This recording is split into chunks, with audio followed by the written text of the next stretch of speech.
shit, bro. Ooh, baby, I like it, boy. Yeah, baby, I like it, boy. Ooh, baby, I like it, boy. Yeah, baby, I like it, boy.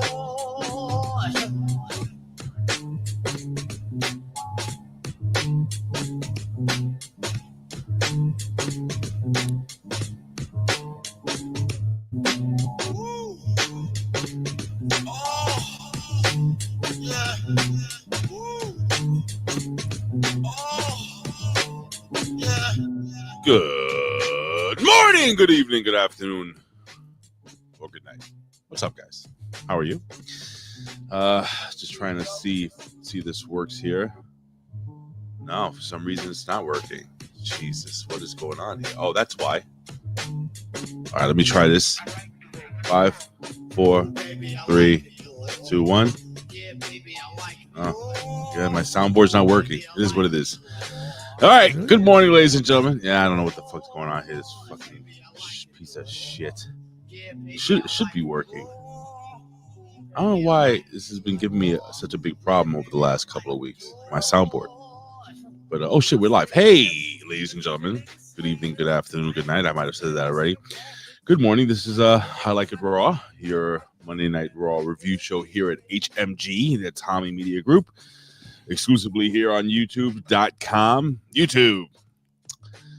Yeah, I'm not alone, but before I even introduce my co-host, I'll introduce myself. I am the pundit of the people, man. I'm the plan Big Ray, here to stay, to talk some lucha libre, which is your Spanish lesson for wrestling today. And ladies and gentlemen, I am not alone. Like I probably said like 3 seconds ago. I'm here with my brother from down under. It is my boy, Jimmy T from the PWC. Good morning, my friend. How are you, sir? Howdy doody, I'm good, man. I was just laughing at Liz's comment saying it's time to go back to sleep. I think it's time we go back to sleep. But you know what? This is I Like a Raw, and we always give it to you raw, literally. Hence why we do this. I mean, come on. Right in the but it was a good week. It was a good Raw, actually, as a matter of fact. Not a bad Monday Night Raw. You know what? I bet you I know why this is not connected. You motherfucker, was connected to my phone. Bluetooth. Technology, my friend. That's why I have to say technology. Technology. But anywho, while I reset this, let me just do my little playing music here. There we go. All right. How you doing, Jimmy? What's going on? And we're not talking basketball. This basketball season's over. If you want to talk anything, you can talk baseball. That's it. Actually, cricket. Speaking of baseball, I was playing the show, the latest show, man. And it's brilliant. I like it a lot, man. Okay, so that's something I could talk about because, all right. So why is it brilliant? I don't know. I've played every single one of the shows since 2015, but I don't know. I really like this one, even though you can easily say it's always the same shit every year. But there's something about this particular one that just feels right. I think it's the best one ever made. So funny thing. Let me see if this works now. Yeet. There it is. I haven't bought Jimmy as we get the chat coming in. That's why we talk a little shit before, while everybody. I haven't bought a physical copy of a video game. Oh, I don't know. Probably because I have my PlayStation 4. Shit, I mean, you don't need to. Well, here's the thing. I have an Xbox Series X, right? So I do. I've got the Series X and PS5, but you've got it too, right? Yeah. I've got my son has the PS5, which is pretty much the same, and then I have the Xbox Series X. So the show had been on for you people, we had Game Pass for the last few years, and I said I'm not gonna fucking buy this game, it's not worth it. But then it went on sale for like $30-something on Amazon, the physical copy. It was like a flash sale. Wow. So bang. Oh, there it is. Whoop, there it is. Nice. And I have not had the chance to even open it. Well, it's open, but I haven't had the chance. This is the first physical disc copy. Oh, you see how look? It's a green screen, so it's like the Yeah, it looks cool. Anyway, so I'm excited about that. How you doing, buddy? No, I'm good, man. But you'll like it. Play it, man, because you'll really enjoy it. It's pretty good, man. All right, you promise? I promise. I can guarantee it. The If vet it's will not say good- it sucks. Well, the vet But, thinks everything sucks. Everything. Shout out to the vet, by the way, in the Get chat. a little closer to you. So there we go. All right. So, good morning to everybody. I just wanted to say hi to the chat really quickly, Jimmy, if that's all right with you. We got Chris. Fine by me. Yeah, we got Chris Winland, Michael Vasquez here, Elizabeth. We also have Zion Vicious, Dan Heffron, Paul, aka the Shooter. We have the man. He's probably the only one that's going to get a sound. All I can tell you, sir, is that he's gay. Gay. We have Colin Wise on, ladies and gentlemen. We have our friend, the one and only, the best in the world, the Rip Rogers guy, the opinion haver, who is also looking at her. So I'll just throw that out there. He is looking at her. You see that little character behind you real quick? You, me? Yeah, the little character over your shoulder. Oh, fuck. The one that was giving a finger or whatever the hell he's doing. Yeah. Every time I look at that guy, you ever seen a video game? And I'll continue acknowledging, but you ever seen a video game that was like the first rated X video game on Atari, where there's a dude standing on a roof busting a nut? Yeah, off the top of a roof, and it's the ladies in the bottom have to catch the nut in their mouth. It's a gross fucking concept, guys. Forgive me. Wait. It was really on Atari on the 2600 you're talking about? First pornographic game, if I'm correct. Yeah, I think something like that. See, I was thinking you were gonna say Leisure Suits Larry, but clearly it's not that because I had an Atari 2600. Was it that was my first console? Was it Leisure Suit Larry? Is that it? Yeah, I don't know if that was on Atari or not, but that was the game really that everyone would say was the first sort of sexualized game ever. Let me see a deep look into pornographic video games. Can you imagine what my wife would say if she looked at my search right now, thinking like, "What the fuck are you talking about?" Leisure Suit Larry. Freak. It might be at. Yeah, leisure. Yeah, that's probably what it is. Leisure Suit Larry. Anyway, that was on Atari. I didn't even know it was. Yeah, I'm pretty sure it was. Oh, maybe I'm fucking. No, it's not Leisure Suit Larry. You sure? I could be wrong, but I don't recall it ever. But it was always on PC originally. I felt like it didn't come out on consoles till much later. No, not Leisure Suit. This is a game that came well before that. I don't care anymore. Listen, I just want to say hi to TN Couponer. TN Couponer is here. The slashing one, the handsome one, the slashing handsome dancing Dan Heffron, who did some dope ass shit on X, where he did Demolition's gimmick. You gotta go check it out right now on X. Yeah, here comes the axe, here comes the asshole. Let me just put up the chat right here. Where's the chat, people? Say something. What up? Sonic the Hedgehog. I mean, Sonic the Hedgehog just popped in. All right, that's cool. Let me just do a quick one real quick. Testing. Testicles 1, 2, 3. Oh, there it is. Okay, it's popping up. All right. So, Jimmy, we have a lot of stuff to talk about today. What do you guys want to talk about? I was just gonna say. So why don't we just jump into the Monday news? If I can ever find it. They changed everything on StreamYard. Does it fuck you up too? Yeah, man. I noticed that when we were doing the wreckage. I'm like, what the fuck's going on here? Jesus Christ. I mean, they don't even tell you, bro. They just do it. And it's like, they just do it. You get lost a little bit. Get lost. Do it. All right. Lost. News time, guy. News time.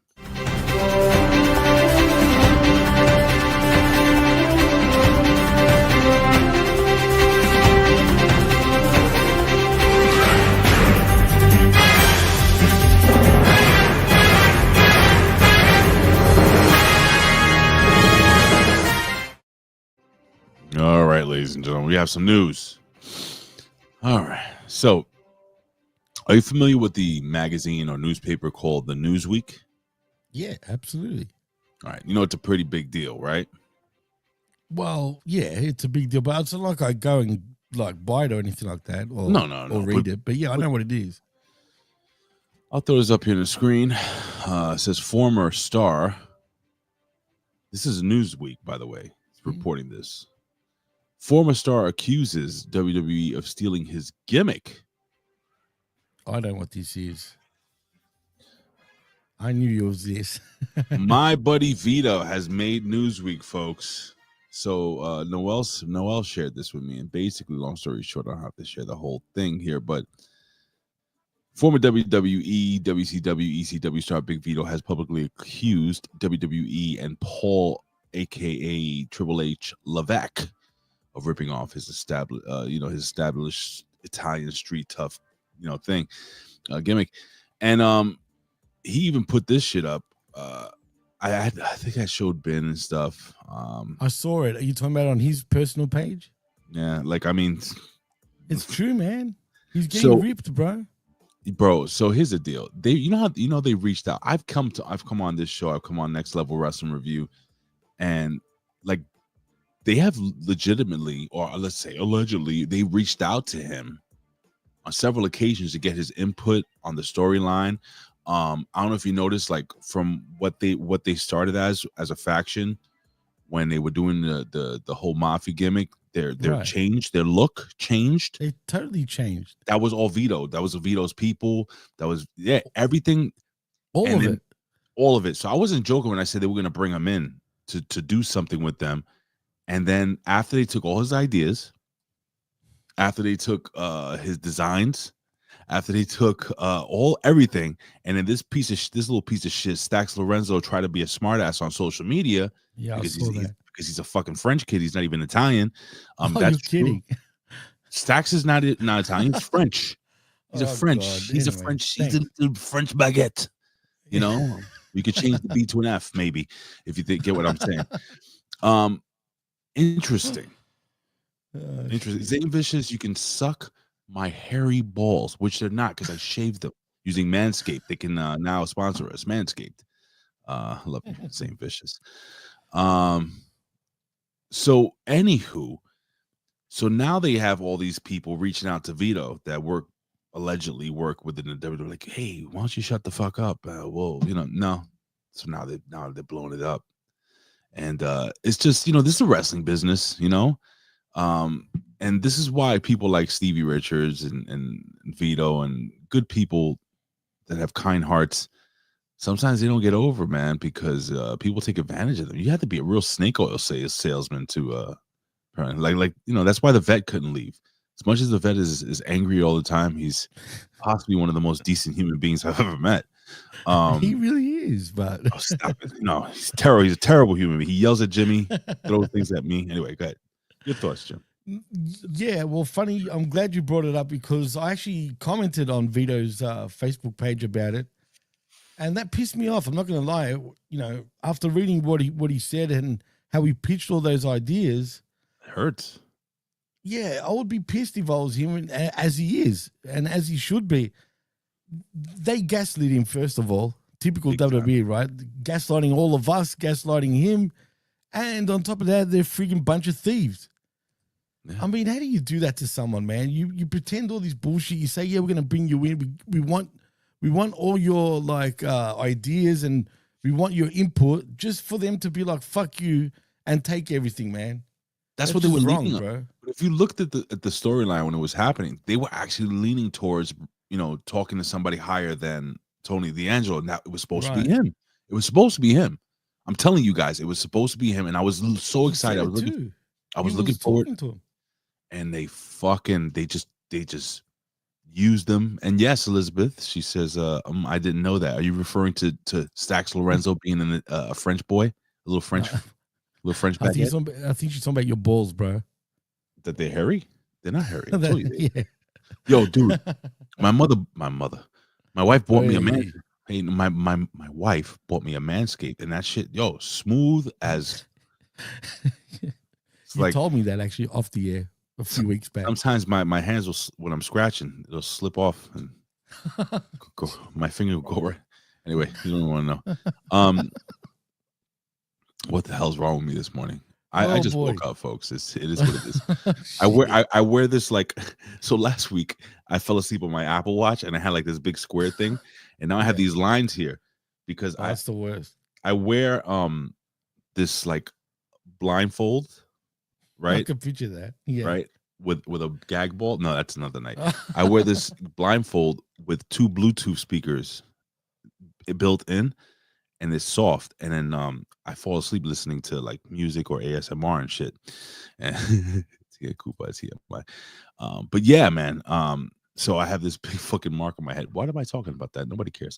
All right, so let's jump into some quick news, Jimmy. We have a lot to talk about. Fightful select notes. Oh, I don't know if I want to talk about this yet. Let me see. Okay, yeah, fine. We'll talk. Yeah.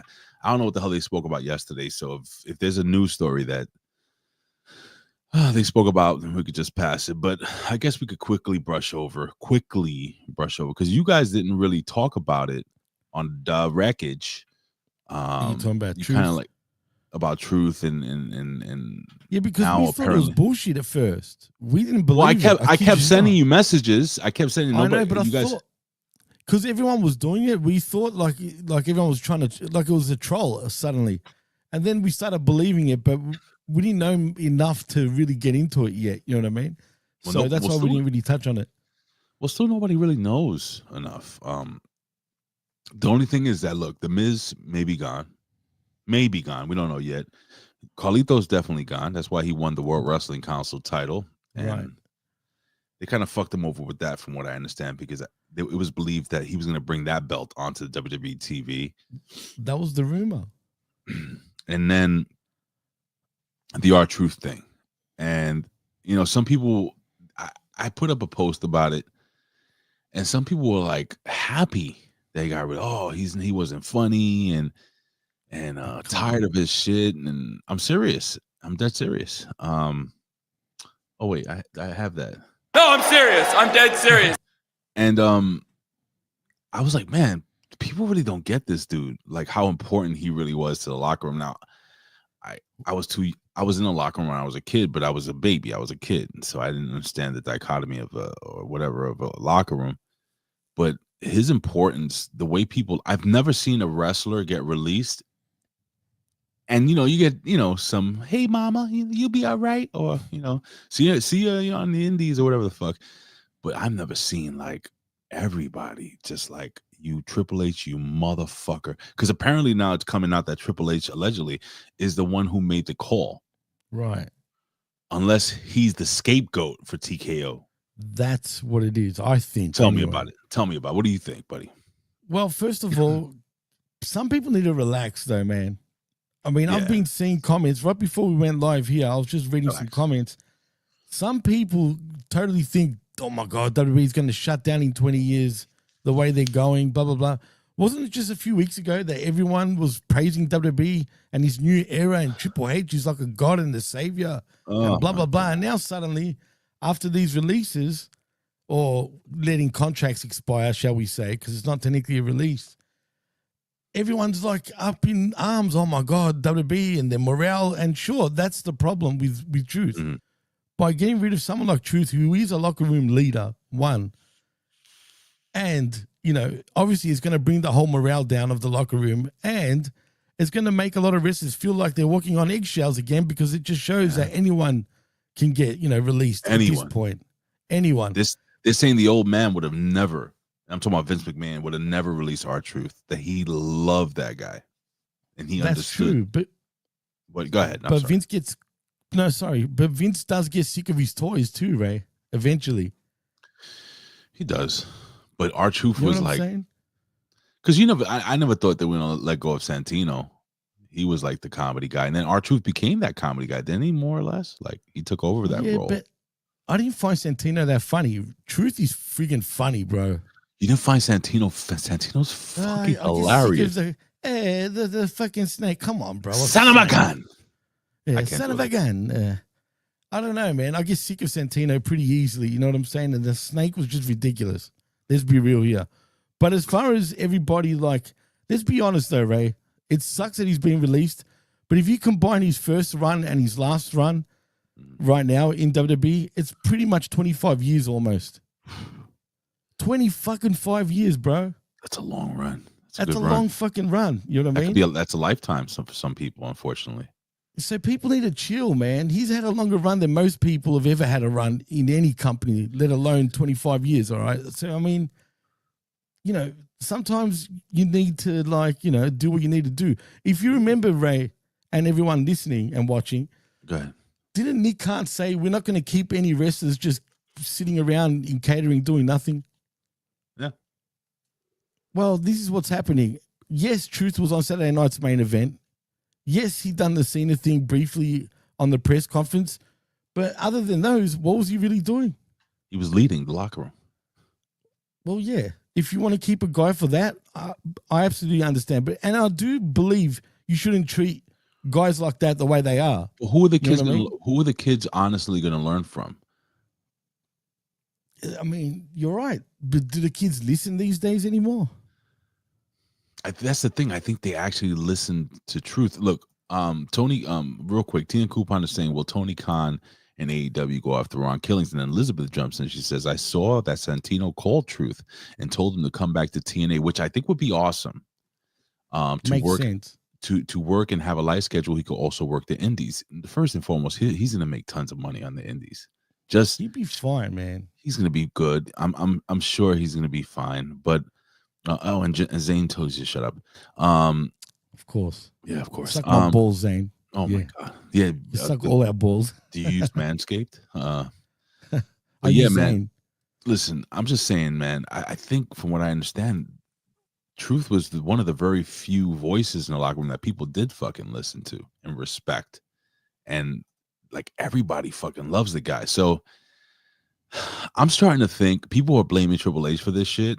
I think this was I don't know for sure. I think this is a TKO call.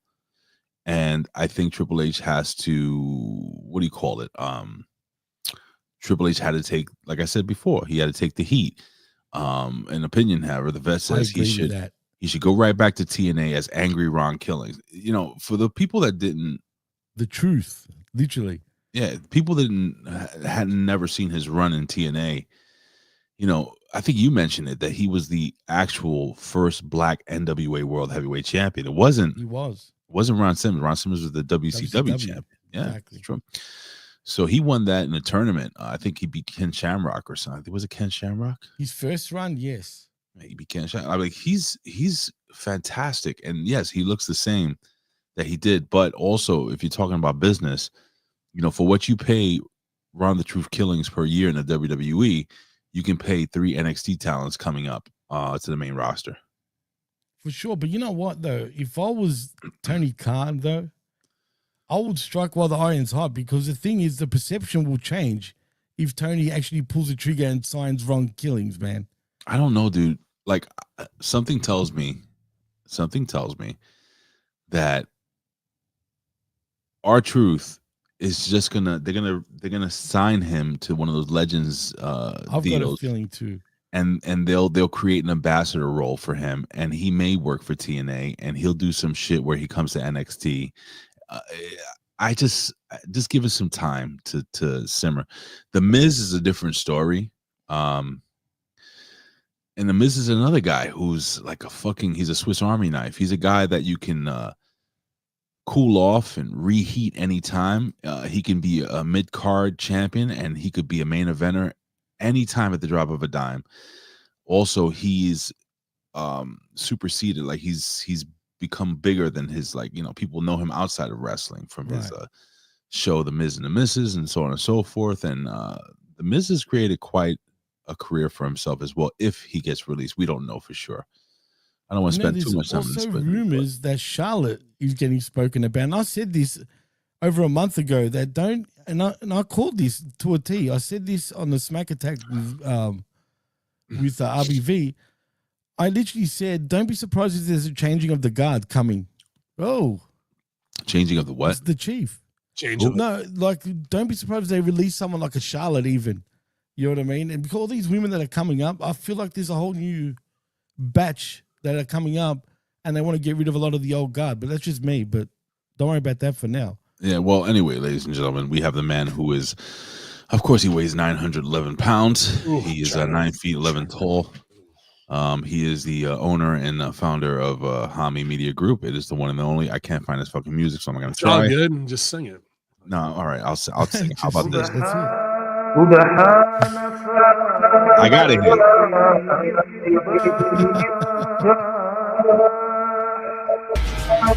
Ladies and gentlemen, he comes to you from the land of Saudi Arabia, I guess. I don't know anymore.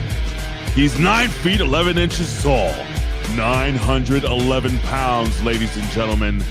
He is the Ayatollah of rock and roller. It is the one, the only, the hacker, Ben Hamin Yola.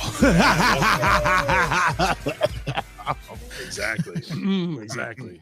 Hey, good morning. man. How are you, buddy? Yeah, good morning, guys. Just in between shows on Russo brand. Going to do the Monday locker room with Rick this afternoon, even though it's Tuesday. So Oh, shit. plenty to cover, man. A lot of hot, big news. Looking forward to talking about Johnny Ace on Master Shoot here in just a minute with Vince. And Slim Hamin, they're calling you. I don't know about that, dog. I just got back from Jamaica, all you can eat resort. So I think I'm up about 4 or 5 pounds. But thank you. I'm trying to, just get my spine right. So I've been doing a lot of yoga and just trying to stay on the program.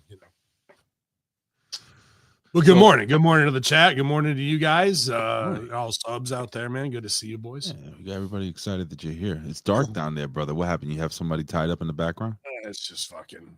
Oh, We got interrogation. no, don't do that. lights, all that shit. It's fine. It's fine. I'd rather see you in the dark. I'm laughing at the vet's comment. That's a good call, by the way. The vet says Charlotte looks like an expensive sex doll. Expect less except less charismatic and motivated. Yes, I do agree. Ben, Yeah, buddy. your thoughts on all this shit, man? Your thoughts? You got Vito that got screwed over there by the boys in NXT. Yeah. You got some releases possible here. You got R-Truth leaving the WWE, probably being signed to a Legends deal moving forward. Anything that you heard from your psyops out there in the world? Yeah, man. I mean, it's just insane to let that guy go when he should be, an ambassador and he's a special feature, and maybe they're just looking at the bottom line business wise before they do a sale down the road here. And you want to have lowest cost, highest profitability. So, and if they're just in a factory system and they don't really care about WWE fans or protecting the Carney Mafia, then who isn't on the possible radar, from Miz to other players who've been around for a long time, whose paycheck could be 10 times what you can, the way they look at it, somebody from NXT to take that spot because they don't care about the history, right? Or the integrity of the product. So, and then you'll see even greater decline when him or whoever the fuck they want to bring up, Obi Femi or whoever the fuck, isn't getting over. You're like, well, why? Well, because you didn't have R-Truth there or Miz to show them the way, and that you can really do next to nothing, and that all the moves in the world or how tall you are doesn't mean shit if you're not booked the right way. We got $1 million properties, multi-million-dollar properties like Killer Cross being flown in to be a sub-supporting player to Sami Zayn in a backstage, nothing vignette. Like, that's politics. It's brutal to watch when you're like the guy's a walking Quentin Tarantino film, and you can't even get any effort because the silent heat in the wrestling bubble continues. They waited so long for the McMahon era to be over, decades, so we could actually be creative and push the boundaries, and we're doing even less. Yeah, we're doing, like, I was just talking to Vince, like, say opening SmackDown, right? EST in her hometown, huge pop. Out comes Naomi to talk about, hey, I was looking for you and I went over to your parents' house and I looked through your underwear drawer and your fucking baby pictures. That's hot. Why are we not sending a camera crew to go do that, to cut in live from her parents' house, to show her wearing EST's old cheerleading outfit, to have her have a big long red braid and think she's becoming Bianca Belair, to be obsessed with her? These things cost nothing.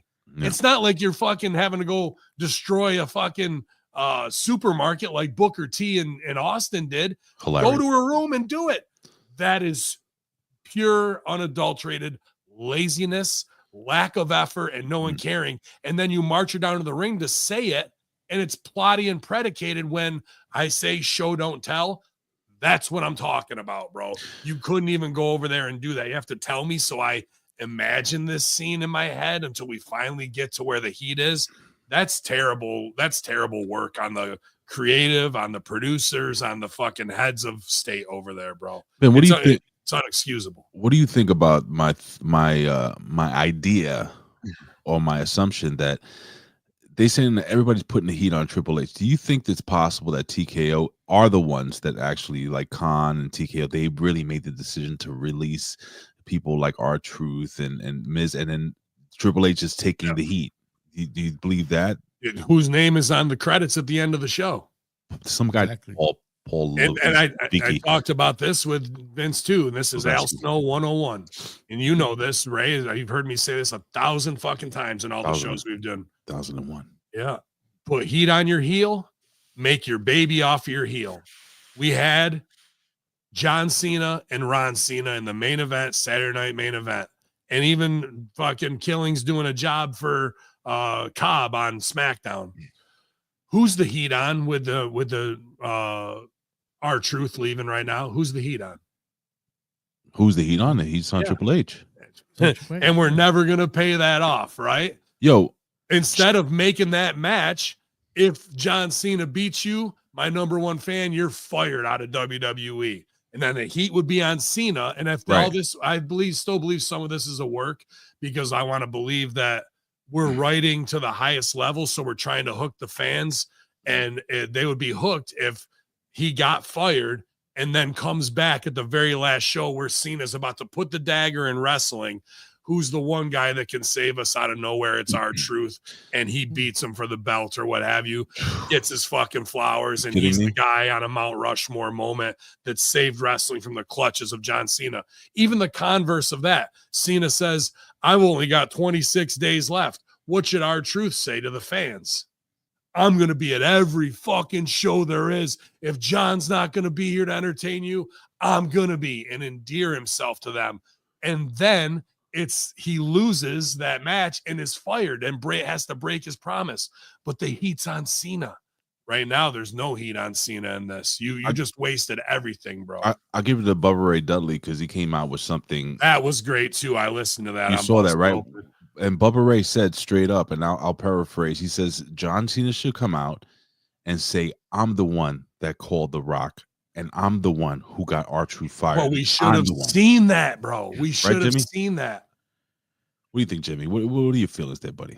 Well, I didn't see the Bubba thing, so that's interesting. Excellent. But yeah, it makes sense. I mean, but they could have done so many things, but for whatever reason, WWE decides not to do anything creative anymore. They don't even do vignettes really anymore. You know what I'm saying?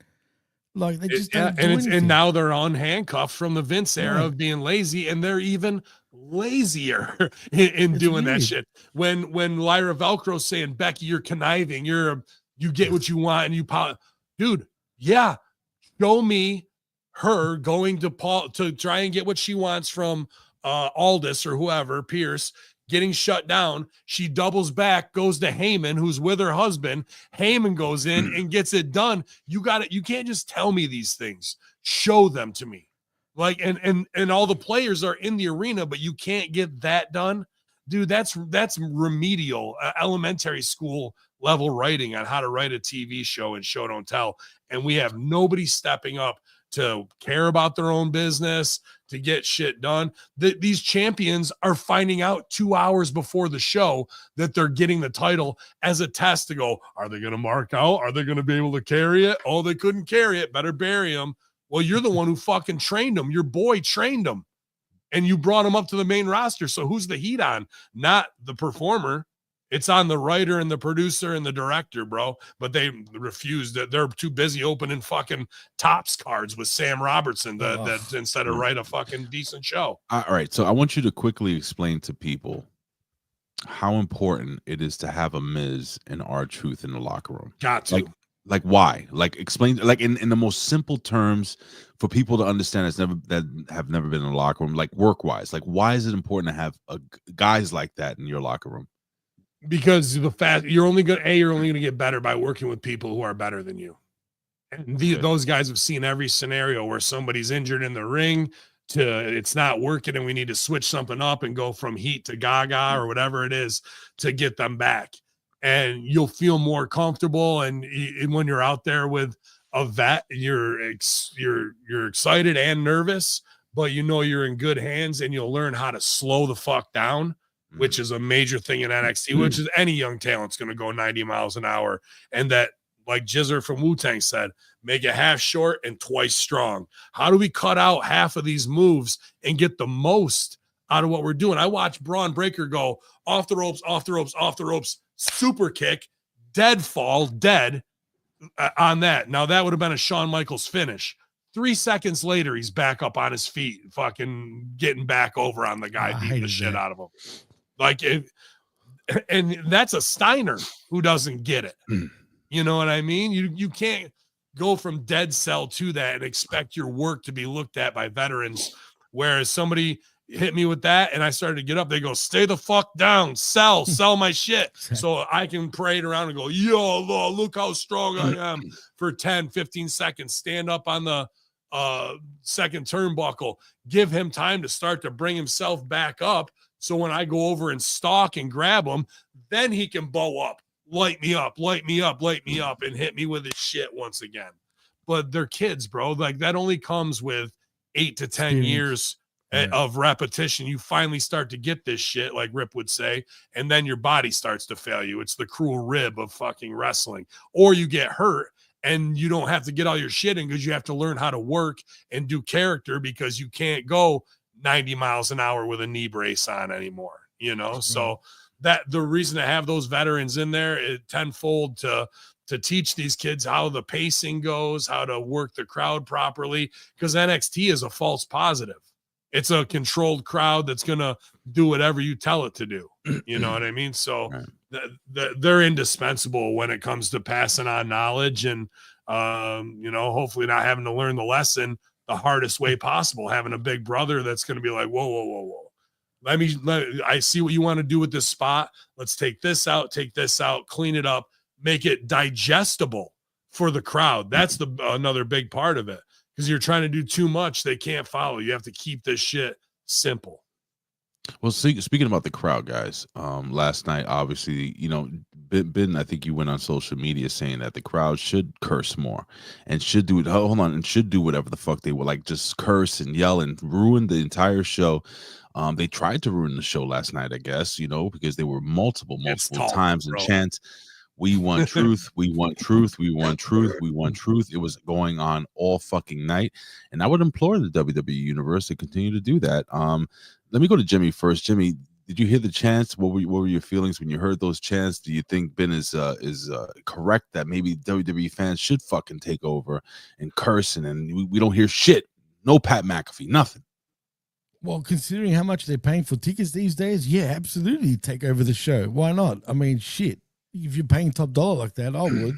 But in saying that, I mean, look, I don't know what is WWE really like. What all they care about right now is just money. They want to just trim down this whole the roster just to make more money. And if you notice, they're trying to sort of they want to go under like the UFC model of business, if you know what I mean. Less live events. Just TV, NASCAR but more money. Sponsorship on everything. Absolutely, right? Yeah, I hate that too. But ridiculous. If it was me and I was a worker there and I'm just kind of a mid dude, I would lean into that. They got those fake tattoos, right? I would fucking be like, I'm gonna be the most sponsored guy.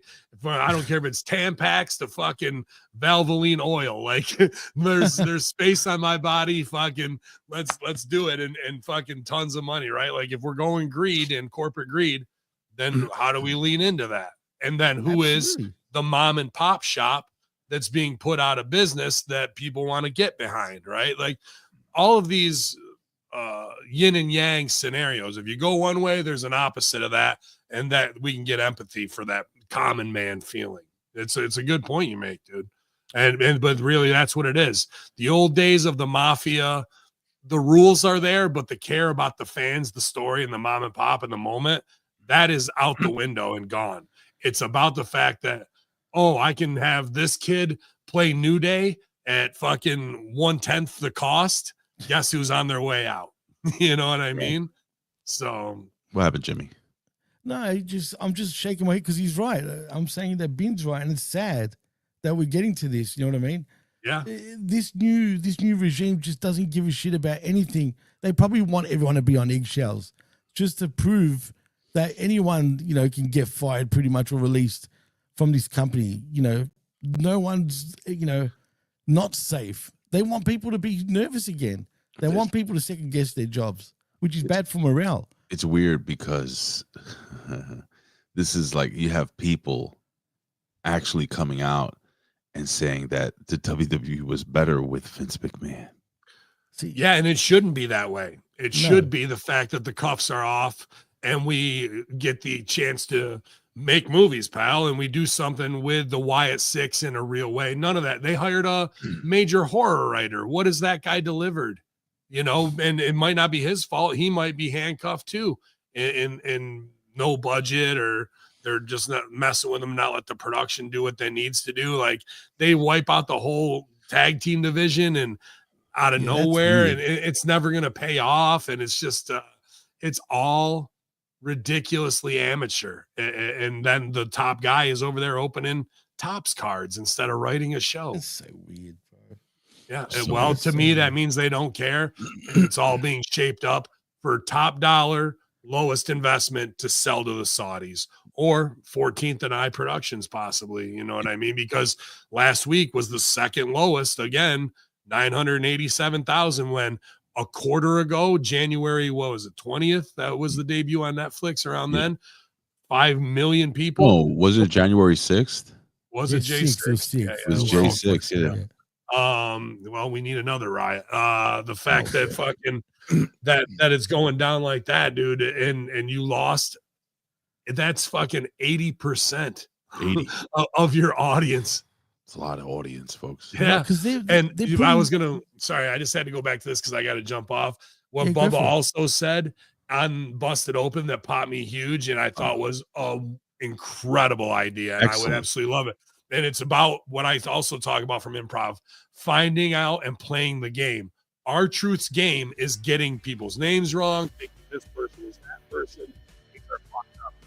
He needs to go to AEW and think that Tony Khan and that he never left WWE, and constantly think everybody in AEW is a WWE person and call somebody Randy or call somebody like that. He doesn't even realize that he switched companies. That will be must-see TV if you just let him run with it in 2 scenes on each show, and he still thinks he's in WWE. That will be comedy gold, and playing out the game of how R-Truth does his stuff without ever missing a beat and using that as all. That'd be awesome. But will TK do that? Will he pull the trigger butt, you think, Ben? If he was fucking smart, he'd shut the fuck up, listen to Bubba Ray Dudley, Mark Henry, and then other people, and just let that guy do what he needs to do, because he understands it better than anyone, bro. 100% agree with that. Well, y'all, infidels, Hacker Hamin here on the Raw review with Jimmy T, Big Ray all day, no Diddy. Love you, motherfuckers. Have a good one, y'all. Later, Ben. Ladies and gentlemen, the Ayatollah of rock and roller. 9'11". I mean, 9 feet 11 tall, not 9'11". Anyway, 9 inches in the pants. Anyway, Ben Hamin, ladies and gentlemen, explaining to us why somebody is important in the locker room and more. ChannelAttitude.com. Bye, Ben. All right, bye. Ray, can I ask you shut up. Music. How do you turn this shit off? Hello? Yo, do you think WWE is going to go back on this? I mean, do you think they will bring him back under a Legends deal possibly? They should do at least that, right? I think it'll happen. But hey, listen, at least according to PW Insider, because you pay for that, Savio Vega is going to do a show with AAA and WWE. I heard that also, right. But are they bringing him back as TNT? Maybe. Remember when he was Quang? Remember that? Yeah. That was whack. Wasn't he Quang? Whatever the hell he was. I just said that. He's Quang. Yeah.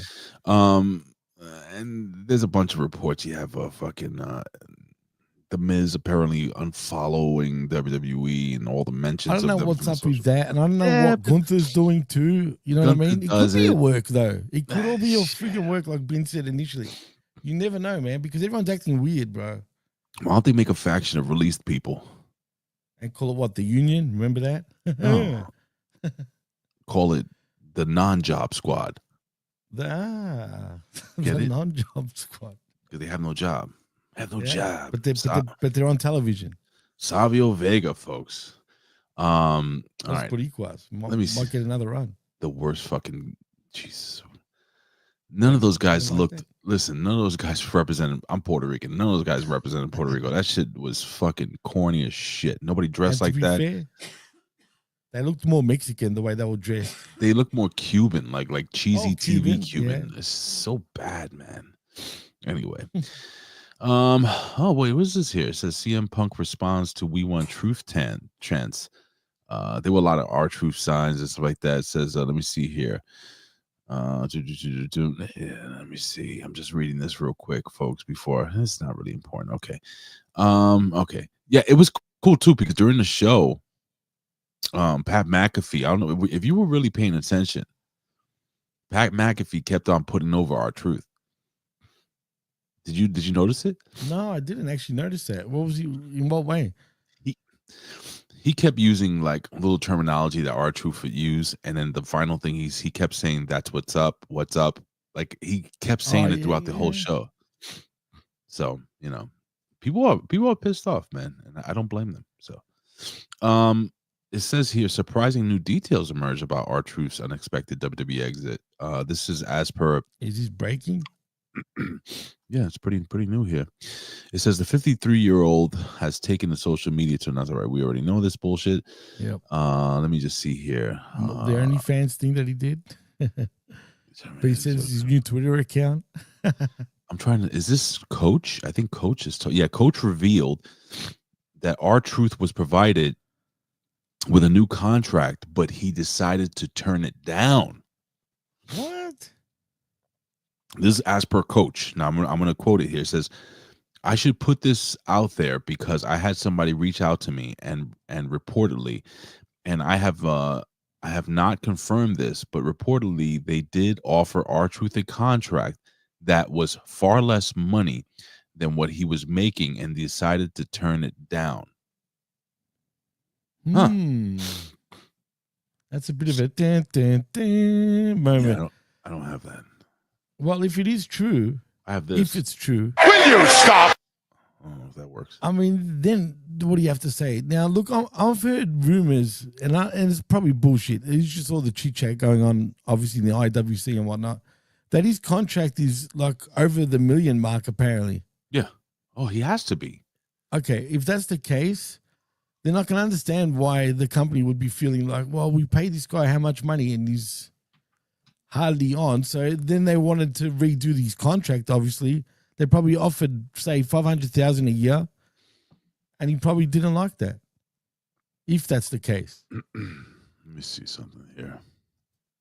But if that's true, Ray, then who's at fault here? I mean, do we blame Truth here, or do we still blame WWE? I mean, listen, man. R-Truth can probably make twice as much as what they offered him on the Indies, just signing autographs and shit. At first, sure, but you know how it goes. The longer you're in the Indies, you're just declining. You know what I mean? Because you're not on television anymore. I'm trying to find out how much this dude was making at being R-Truth. And I can't find a number. Anybody in the chat, can you guys find a number to see how much R-Truth was actually making? Zane thinks 300,000. He would have made more than that. Okay, hold on here. All right, so it says, as per multiple reports, the 53-time 24/7 champion earned $550,000 annually in the WWE. The sum is significantly above the salary for the main roster superstar, which sits around $350,000. So he was making $550,000, not counting maybe WrestleMania bonuses, merchandise, that type of shit, sponsors. It's possible he's making close to $1 million a year, right? Well, including merch sales and shit. Now he's got an estimated worth of $3 million. So he's probably got about $3 million in the He's bank. gotta be worth more than that, surely. Yeah, I think so. $3 million That is a lot sounds of a money, bit Jimmy. dodgy to me. It's a lot of money, Jimmy. You know, I mean, people, yeah, don't get me wrong, 3 mil is a lot, absolutely. But I'll take it. If you don't want it, I'll take it, Jimmy. I don't know. Hey, absolutely, I agree with you. But someone like him, you would have thought he would be worth, say, around the 10 million mark by this point. Nah, no You way. don't think so? No way. Okay, No. A 10 million mark is like a CM Punk. he'd be more than that, surely. You think so? Wouldn't he? Let me see. I would assume so. I could be way off again, but CM Punk should have and could have and would have, you'd think, Look at that. made millions. What is His estimated CM Punk's estimated net worth is $12 million. That surprises me. Why? Because I would have thought he would have been around the 20 million mark. Say, Well, wrestlers don't make that. Like I when know. we think That's of guys true. like fucking what's his like AJ Styles is worth about $4 million. Yeah, I can see that with AJ, but when you think about it, Hogan made a shit ton of money during the 80s, dude. Yeah, but where'd that money go? Well, Yeah, well, that's different. But as far as because the thing is, merch, they make, I think, about 30% off of merch, I've heard. you know who's one of the richest guys out there? It's Jeff Jarrett. He's worth about 15. Nah. Yeah, he's worth How about much? 15 mil. 15 mil. Roman Reigns is worth more than all of them then, still. You think so? Yeah, 100%. Look that up Sorry. quickly. Bless you, by the way. All right, we're gonna jump into Raw in a second. All right, so let's look up. I'm just curious. Roman Reigns net. Josh Flair's a different story, man. He just had no respect for cash. I mean, you've heard the stories, obviously. Yeah, he says it's worth about anywhere between around 20 million, 14 million. So Yeah, I think. this is as per Sports Illustrated. So I'm gonna go to Sports Illustrated. I trust them. Yeah, he's worth 14 million. So he makes $5 million annually. You know what? Do you think they should be getting paid more money, considering like all athletes, in actual sports, get paid so much? I mean, let's be real. Absolutely. But hey, Lab Rat, what's going on? Good morning. No union, no cash. Yeah. It's as simple as that. It is what it is, brother. It is what it is, man. All right. I think it's enough. Enough of this fucking release and bullshit. It is what it is. Oh man, I deleted this. Jimmy, any closing thoughts while I just pull up my notes for Monday Night Raw?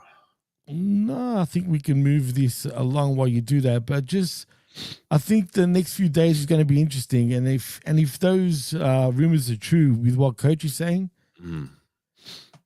it's going to be an interesting week, and to see what else comes out. If that is true, if I was truth, I'll just come out and be like, listen, I refuse the contract. It's time for me to move on, basically, if that's true. But I don't know. All right, well, I've lost interest. I don't care. Ladies and gentlemen, it's time for Monday Night Raw.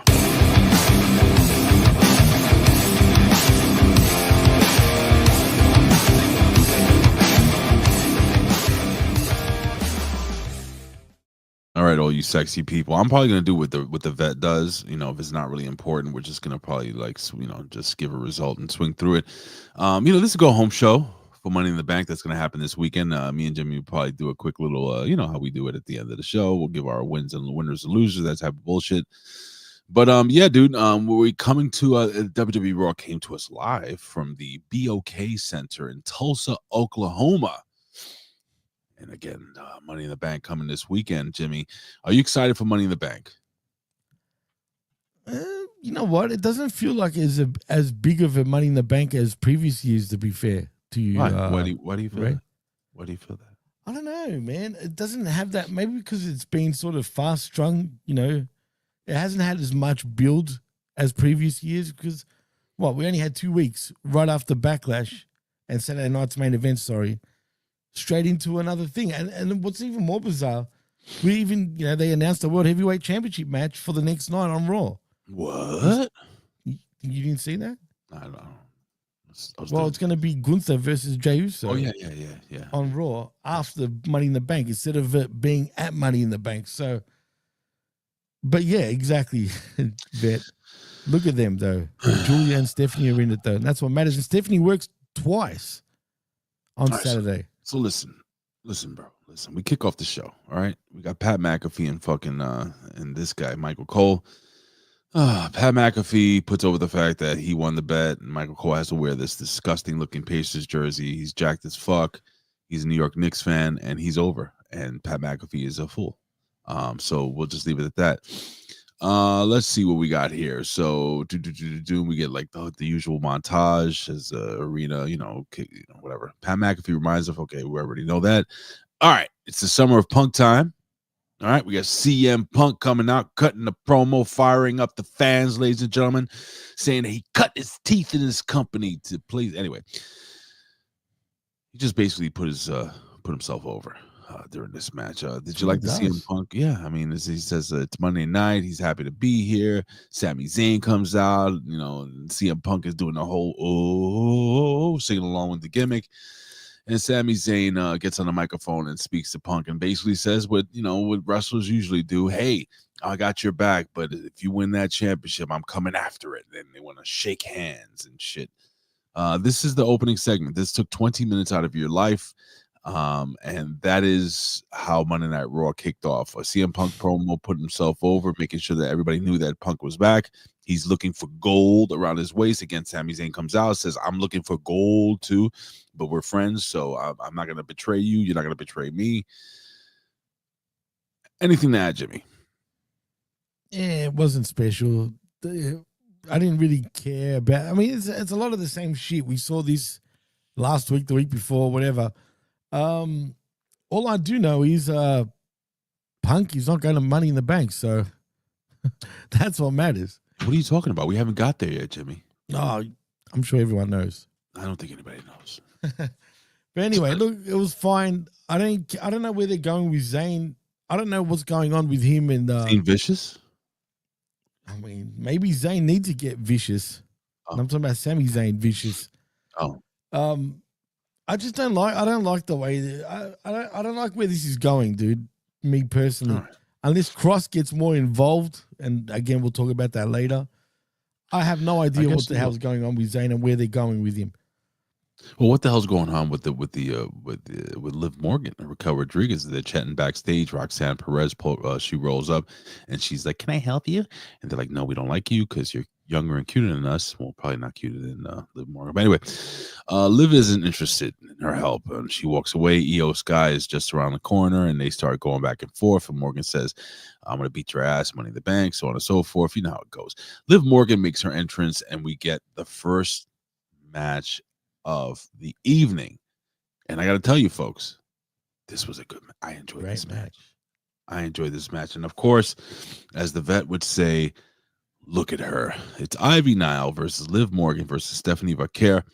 Now, quickly, this match, I liked the ending of it. There was a lot of false finishes here, which usually I'm not a big fan of multiple false finishes. It was pretty cool. It's a three-way, so of course you're gonna have some close counts here.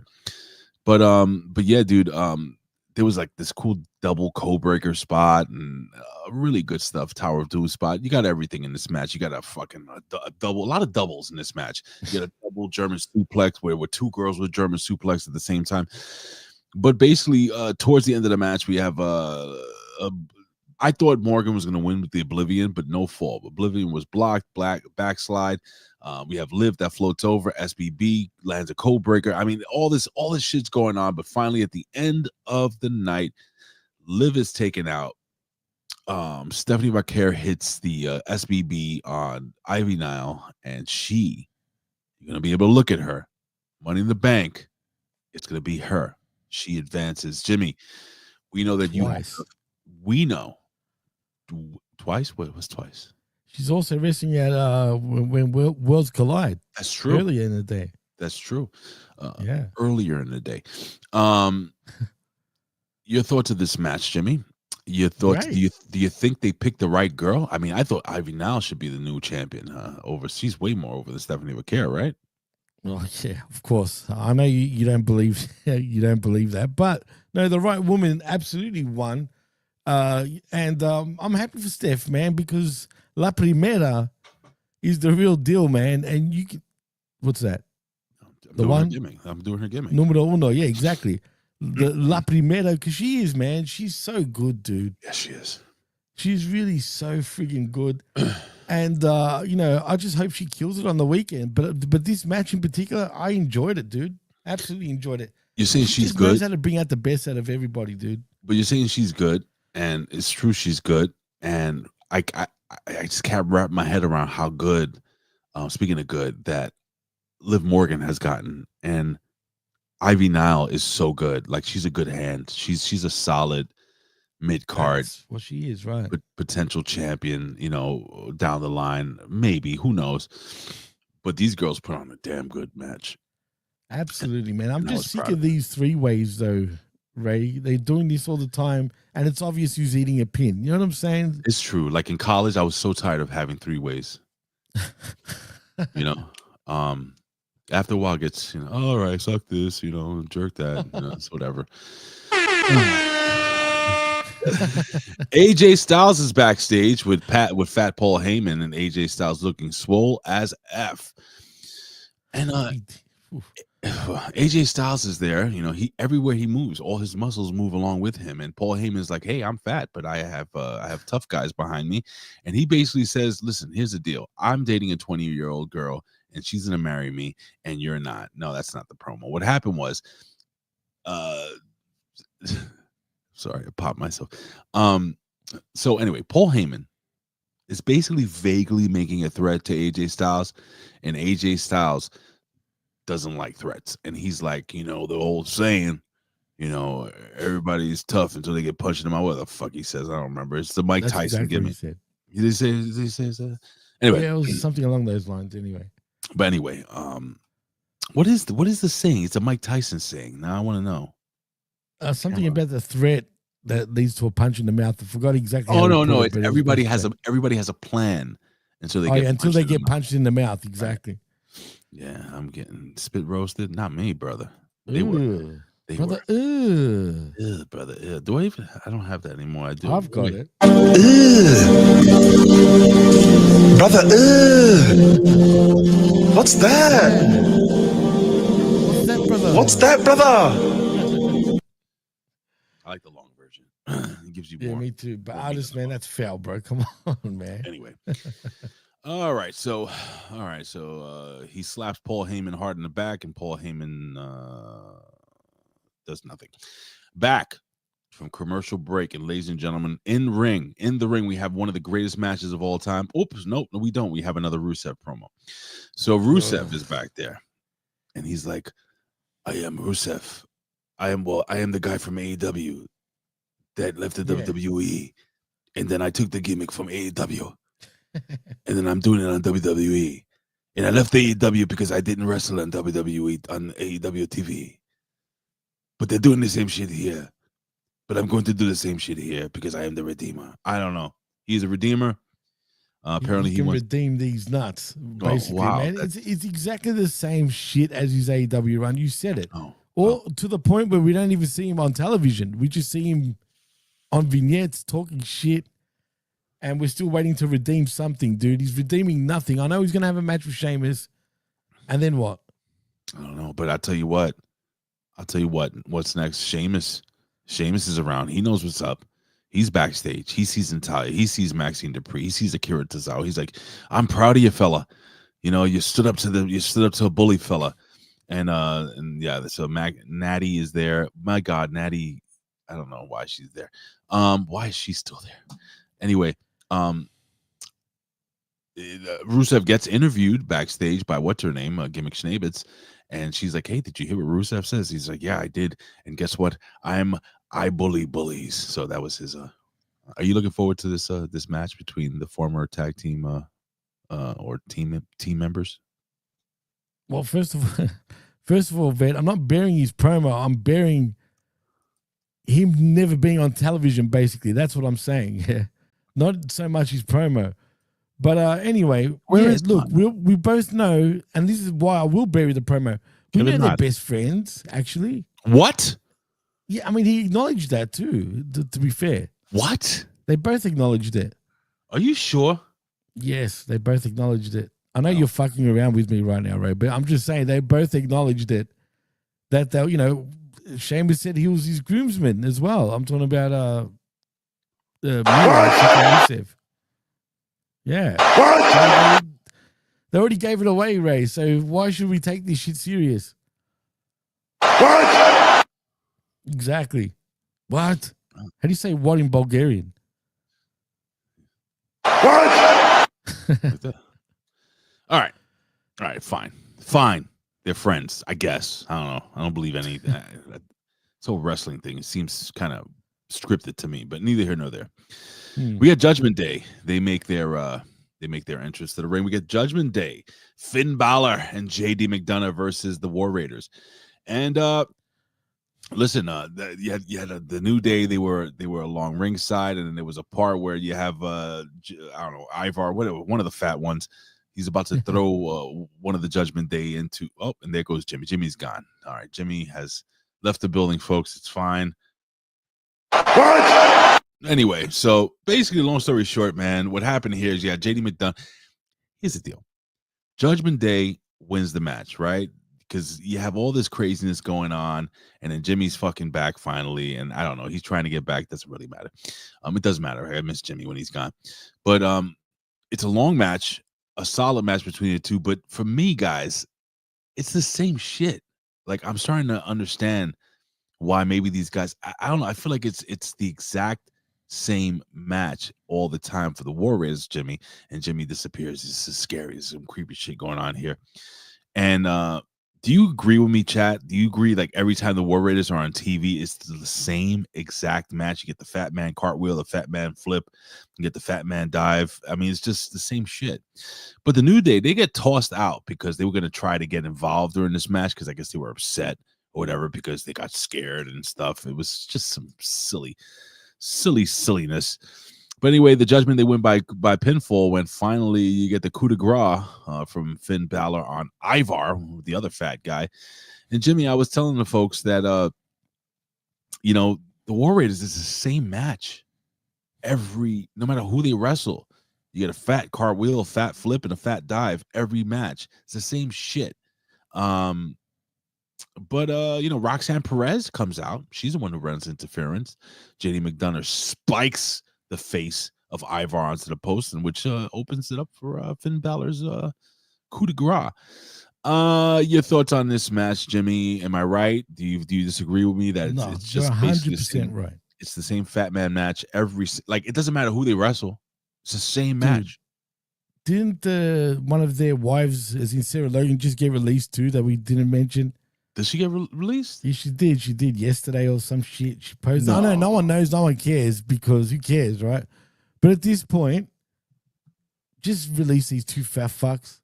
No, why would you do that, Jimmy? They're the War Raiders. They're a waste of space, bro. They probably take up and eat the whole of catering for, man. The boys are probably getting sick of them eating everything in catering. Talk about a waste of money. And it's not their fault, man. They've been used and abused in WWE. Like, legit. You know what I mean? They really have, man. And they've managed to make me not give a shit about them anymore, dude. Straight up. Sucks because they're not bad. It's just the same shit, dude. So literally, it's the Hulk Hogan comeback every single match.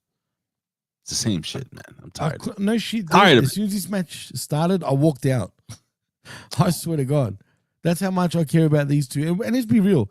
Two little fucking guys, one with a big head can beat two big monsters. Get rid of these guys already.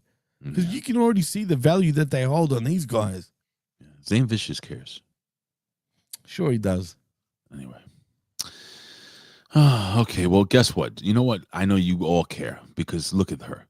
Look at her. Stephanie Vaquer is backstage. She's being interviewed. She says, I feel so great. And then Rhea Ripley pops in. So now we got it's like, look at them. Rhea Ripley is like, I'm taller than you. She shakes her hand.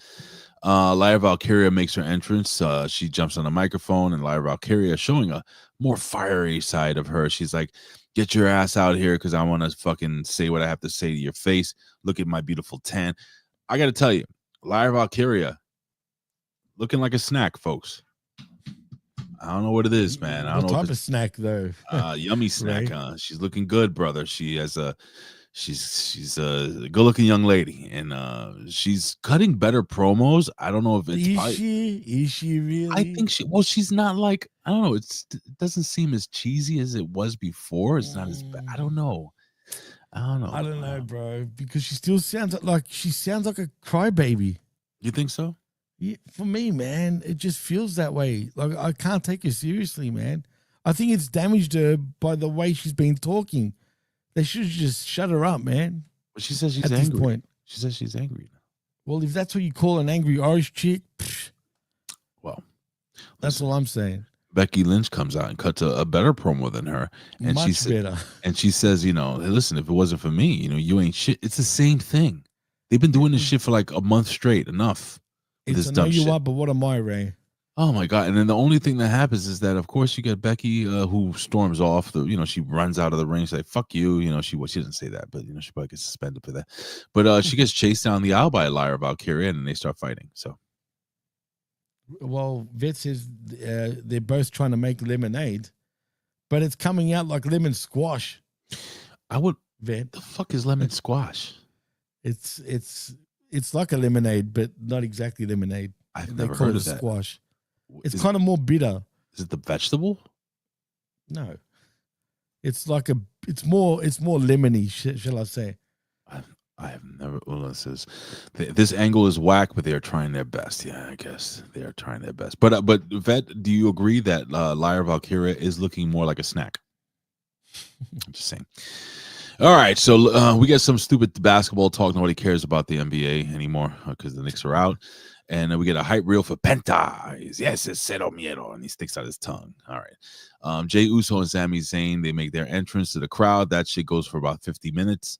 And then we get this match. We have the main event of the evening already, Jimmy. We have Braun Breaker and Big Bronson Reed versus main event Jey Uso and Sami Zayn. And you know what? Here's the deal, folks. I can break down the logistics of this entire match. I could tell you this spot and that spot and this and that. And it all ended up with bullshit because we got a dusty fucking finish. Because as this match is getting good, because it was a good match, it wasn't a bad match, folks. And Jimmy's going to attest to this. He'll agree or disagree with me. But then, of course, out of nowhere, you get Seth Rollins who comes in and interferes. They get disqualified. What the fuck? Of course he did. With the stomp on, was it Zayn? I think. Wait, did we miss a match? Yeah, I think we did, bro. Oh, my God. Oh, no, there's more. That's why I was surprised that you jumped so much forward. Wait a second. Oh, yeah, I was talking about the tag team match, bro. Wait, what is going on here? The three-way was the main event for the Money in the Bank. How did I miss that? Qualifying spot. Is that even here? I don't know what you're looking at, but Wait, that match was before we'll three-way. We could talk about this match, and then there's another match that this is like all out of order here. I don't know. I can double check the notes if you like, Ray. Hold on. Oh no, I got it. I'm good. No, this is not the main event. What am I talking about? Yeah, it's not the main event. The three-way for the qualification to the Money in the Bank. But you're right. You were right about what happened too. But yeah, the tag match was fine. But are we talking about that right now? Is that what we're talking about? Yeah, we're talking. Yeah, the tag match. Yes, of course, with the Jey Uso, and then of course, the boys start attacking. And then CM Punk comes out, and makes a save with the Jey. The whole deal. Yeah, I mean, it's the same old schmoz, bro, with these tag matches. And we also, and then right after that, we got Cross talking to Zayn, calling him a bad guy.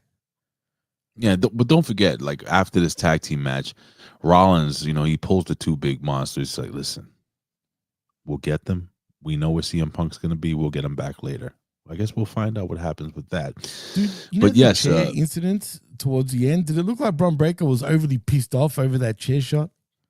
Braun Breaker's always pissed off. No, but he looked like he was swearing and everything. Like, I mean, he was foaming out of the mouth. Well, that's his character. I know, but he looked overly pissed off, sort of thing. But yeah, he's probably working it, of course. But I thought he took it way overboard. You know what I mean? A kind of overkill, but that's just me. Yeah, well, that's his character. He's fiery. We got Finn Balor, who's holding court in Judgment Day Clubhouse, and then Liv Morgan rolls up. She confronts Finn Balor about the Roxanne Perez thing. She says, "I see what's happening, and I don't like it, you son of a bitch. And Finn's like, what are you talking about? Everything's fine. Everything's fine. Anyway. What you talking about? Don't you Sounds imitate like a me. leprechaun, bro. Meanwhile, we have Perez that helped, she helped JD and this guy, get a tag team title match, I guess, down the line for Money in the Bank. So, anyway, Balor admits. Oh, by the way, the Judgment Day new theme sucks. I just wanted to say before. But the rap hip hop type version of it, it doesn't suit them, bro. No bueno. Nah, it doesn't work. I like the old. No. Anyway, yeah, stick to that. Balor admits that maybe she came on a little strong, but she's helpful, and and then Liv is like, he's like, you have to have a little trust, and she's like, oh, I trust Dominik, I just don't trust, and she's looking at him, so I don't know who she's. Maybe she doesn't trust Finn Balor. Who knows? And Carlito for some reason is not there. Where is he? Yeah, that's a good question. You know what's funny? A lot of people were trolling online saying that the Miz versus friggin' Carlito and R-Truth was going to happen on this Raw. A lot of people. We didn't get that. Kairi Sane makes her entrance. Don't forget, Dom did rush over to apologize for the whole chair stuff with Finn Balor. And he's like, it's water under the bridge. You don't worry. Man. It's water under the bridge. Don't worry. Don't worry. We're good. We're good there, Dominik. We're good there, Dom. You do that really good. I like it. Kairi Sane and Raquel Rodriguez, they have a match. Kairi Sane, she wins by pinfall with the beautiful, gorgeous, incredible diving elbow. But this happened because while what's her name, Liv is trying to interfere. Of course, we get the champion who runs out Io Sky. She causes Pendulum outside of the ring. The girls are fighting outside of the ring, and this causes big old Raquel to get distracted, folks. And then didn't she get hit with something? Let me see. Saint Blaster, the huge boot. I don't remember what the fuck happened, but I do know that there was a whole bunch of shit that happened where we did have Raquel. I really didn't pay attention to this match a lot, Jimmy. I'm sorry. Sky came out and sort of helped out the situation. There was a bit of a schmoz at the end, but I'm glad that Kairi won because she should have. You know what I mean? I can't stand Raquel in the ring, dude.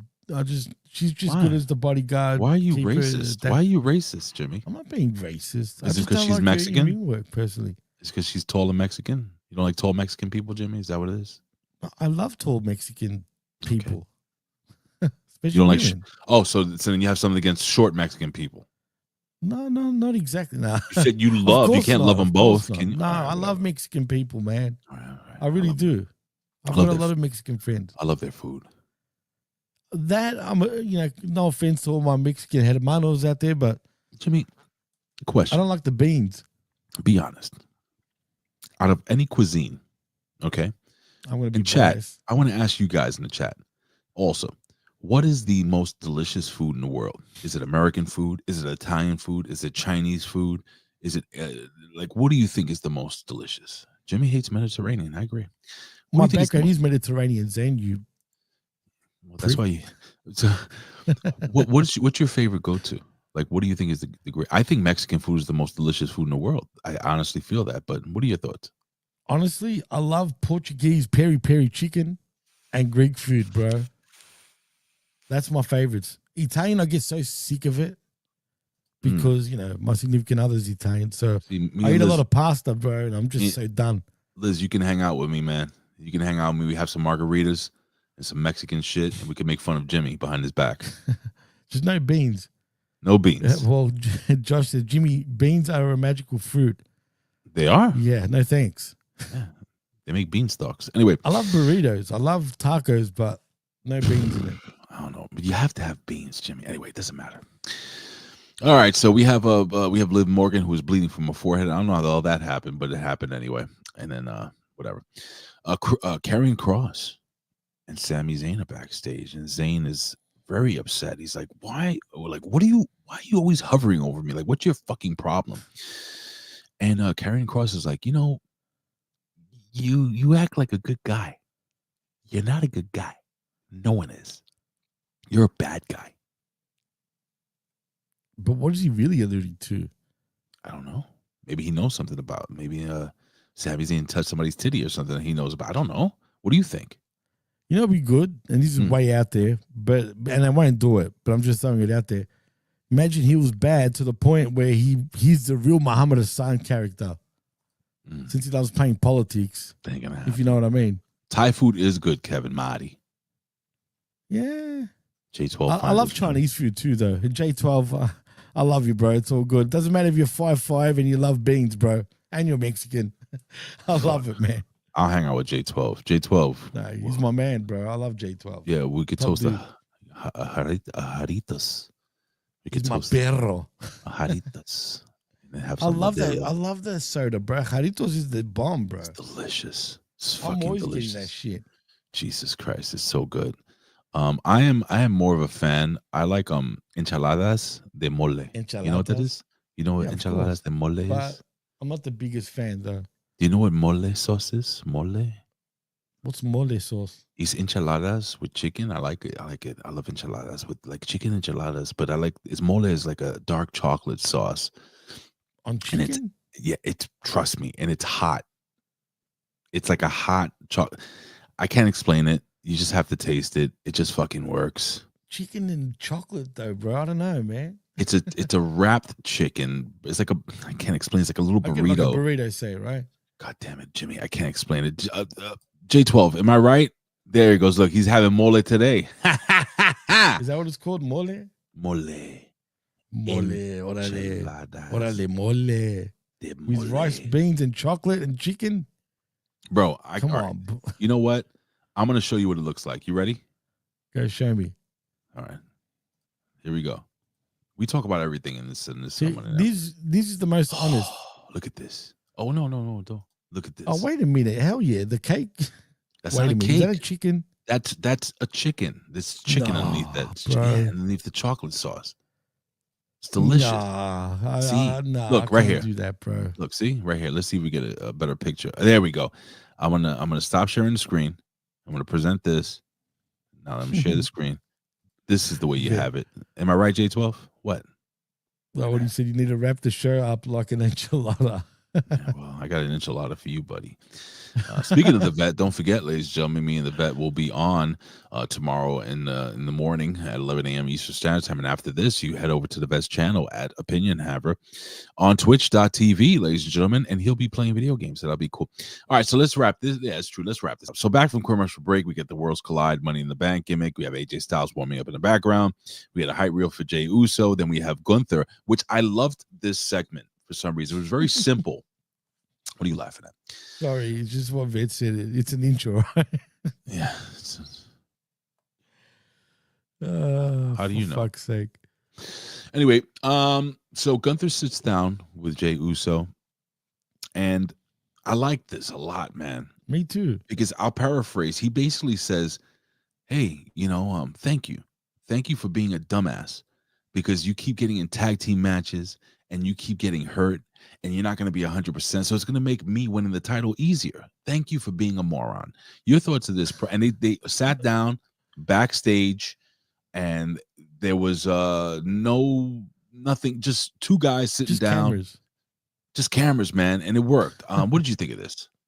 I like that, man. As a matter of fact, Gunther's old school, bro. Did you notice he pulled the pants up before he sat down, like like the old men do, sort of thing? You have to, because your balls get all the crease, and the creases. Yeah, as well. you get the crease, in the balls, and then all of a sudden, My balls was hot. I understand. So anyway. No, I love this, man. I love this, but it's weird. What's weird? It's like Jay gets legit anxiety when Gunther's around, bro. You notice? You keep like saying that. Jimmy, he's like that with everybody. Well, then he's a weird cat, bro. He's a nervous dude. That's his character. His character. I know. He's like a hurt dog. He's like a beat up dog from Roman and all that shit. You know what I mean? Like legit. He got so much anger, son. He's got that I can't explain it. That's like it's his nervous stupid energy, character. not anger per se, but he can snap. I don't know. But I love this, man, and I do think I've got a feeling, bro. I don't know, man. I think that Gunther might get the win, man, over him. I think it's time. Me too. You can't have Gunther lose again. You can't. I mean, you can, but you shouldn't. Anyway. Yeah. We get the main event of the evening. Wait, is this the main event? Yes, the main event of the evening, folks. Money in the Bank qualifying match. Now, let me tell you something, brother. I look at this match, right? And I see AJ Styles versus CM Punk versus the great legend that is the El Grande Americano. What the a Mexican. legend, bro. What a fucking legend. Seriously. Jimmy, why don't you break down this match? What did you think of this match and so on and so forth? And also, I got to tell you something, man. I was so moved last night. So damn moved by this win by this great Mexican champion that I had to go on Twitter and I put this over. I said, No way. as a proud Latino, I'm so happy that the legend of El Grande Americano will finally be able to show the world what he has done in Mexico for years. Gracias. You're a character, man. I Just mean, wonderful. he's representing, bro, all the Latinos worldwide. Oh my God. Literally, I mean, I'm so literally. proud. So proud. Absolutely. He's so strong. He's so strong. He's small but strong. Small but strong, bro. You know, I would- very, very strong. You Very know, grande too, you know? If Chad Gable does have problems with luchadores or luchadors, he should definitely reach out to this dude. I don't know if they've ever crossed paths, but if they ever do, they will make an amazing tag team. Could you imagine a Grande Americano and Chad Gable? But anyway, this That was would be amazing tag team. But you know what would be even more amazing? What J12 said. what happened. El Grande Yeah. Americano needs JBL. That would be fucking absolutely. awesome, bro. Yeah, they ain't gonna do it though. They won't. You guys spoke about it. If you guys don't know what we're talking about, head over to channelattitude.com right now. Listen to the wreckage, and you're gonna get a full breakdown of what they thought regarding. Oh, not the wreckage. Was it the wreckage or Impact Attack? Talking about JBL. Were you talking about JBL on? I can't. Remember. was. Yeah, we were. Okay, we were. it was the wreckage. Watch them both. Impact Attack is up right now too. So Absolutely. Thank you. So anywho, man, bro, this was a damn good match, man. Like I had was good. fun. And shocking too. I didn't expect. I thought So- Americano was probably going to eat the pin, bro. So tell us. All right. So break this down. Anything that's like obviously El Grande Americano, hits the flying headbutt for the win. He pins AJ Styles. But during the end of the match, we have Braun Breaker who comes out. We have Seth Rollins who comes out. Bronson Reed. Everybody's going crazy. AJ Styles actually gets clipped while he was about to do the phenomenal elbow. He wasn't able to do it. Grande Americano taking advantage of all the craziness that's going outside. Grande Americano hits the flying headbutt for the win. Jimmy, again, your thoughts? That was a good match. It was a great match, but just a bit shocked at the outcome, to be honest, dude. Why? I mean, look, maybe I shouldn't have, but look, Chad gets to work at 3 p.m. and our Grande Americano gets to work at what, 5, 6 o'clock, whatever it is. I think he should win the Money in the Bank, bro. Well, I guess we can Give jump it to into him. that. I guess we could jump into that, Jimmy. All right, Yeah, so good segue. I only see 4 matches here. Am I crazy? I have to look that up, but Let me you might see. not be. Oh, and I want to mention before the show aired, by the way, I'm talking about Raw. Joaquin Wilde also apparently got injured. Oh in yeah, a dark match. let me see. Let me look that up, Jimmy. I don't know. I don't see. Okay, here we go. All right, let's see what we got. So let me just look up real quick what happened to Joaquin Wilde. What happened? Do you know? I didn't see the match, but apparently he's all right though, man, because from what I'm seeing right now, he got knocked out in the match cold at a WWE speed taping, but he's fine now. So I guess he got a concussion, which means we probably won't see him that much because they're very touchy with concussions, as they should Oh be. yeah. So he was in a match with it says he was in a match with Lexus King. Of course. And he got knocked out. Oh, wait a second. You know what? I think we have. Let me see something. Okay, yeah, I have some video here real quickly. Oh, Not of the actual incident, and I'm not going to show it too big. I'm not going to play any. But here you go, and the fan is zooming in here, and Joaquin Wilde is knocked the fuck out. And there you go, Lexus King selling a little bit. He rolls out of the ring, obviously. damn. And that's very scary. That's very scary. But yeah, they said he's fine. He says, never been knocked out cold before. So a lot to process right now, but I'm good. No worries. So, all right. So he's good. He's okay. Thank God. They'll probably take him off TV, even though he hasn't been on TV for quite some time. All By right. the way, Ray, do you think that El Grande, if he wins the Money in the Bank, as a lot of people are mentioning in the chat, he cashes in for the Triple A, mega championship, campeon? Well, let's jump into this then, my friend. Let's jump into the first match. This is we're gonna do our quick little predictions here. Money in the Bank 2025. I have 1, 2, 3, 4 matches. Yeah, that's it. I've already gone to 3 different websites, Yeah, and I'm it's the looking at same it shit. too. Okay. All right. So let's kick it off 4 with matches. Wow. let's kick it off with Cody Rhodes and Jey Uso versus John Cena and Logan Paul. Jimmy, who wins this match? Why and how? The why is really irrelevant because this match is already, I don't know, whatever. But I feel like Cody and Jay will win, and the why is because Cena and Paul will end up not getting along in this matchup. Surely, they already teased it as well, so that's the why. What do you think, Ray? RBV is putting over that he loves. Are you being sarcastic, sir? He says, awesome predictions. Always the super best part. Shut up. Love you anyway. I think the heels go over somehow. I don't know how. I do think there will be dissension, like you said, excuse me, between John Cena and Logan Paul, but it could also be a ruse. Like they could be faking the dissension. They could be faking the miscommunication. Wrestling? We're smart. We got you. You guys thought we couldn't get along because we're both fucking cocky asshole rich people. But I think when Shay's a fan, I think that's what's gonna happen, Jimmy. I think somehow, and you know what? I see Jey Uso taking a pin on this one, which and I won't be surprised if Logan Paul's the one that does that. That sets up a real title match with these guys down the line. Maybe I don't know. I don't know. I'm gonna go with Logan Paul and John Cena winning. What do you think? Who wins? I don't know, man, but you convinced me. I'm gonna stick with Cody and Jey Uso for now. Well, right. I will stick with that. That's who I'm gonna go with. But you're right in what you said. It makes probably more sense to go that way.